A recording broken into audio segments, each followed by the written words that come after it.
that echoes far beyond our own existence. It is about living in a way that goodness and mercy are not sporadic events but daily companions. The fruits of a life aligned with a higher purpose than the simple accumulation of possessions. Throughout my journey, I realized that true prosperity is not measured by how much you have, but by how much you leave behind.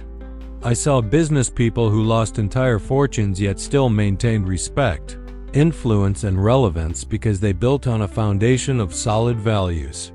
I also saw others who, even while accumulating wealth, died forgotten because they left nothing that inspired or benefited others.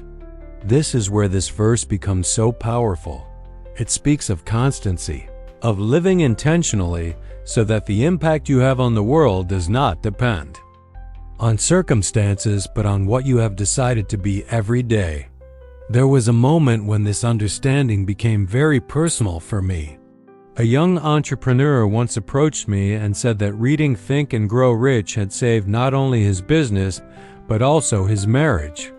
He applied the principles not just to business but to family life, and it transformed everything around him.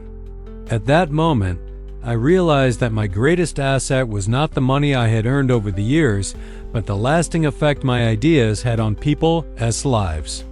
This was the moment I understood that true legacy is measured by the trail of transformation you leave behind. Today, science confirms something we already sensed.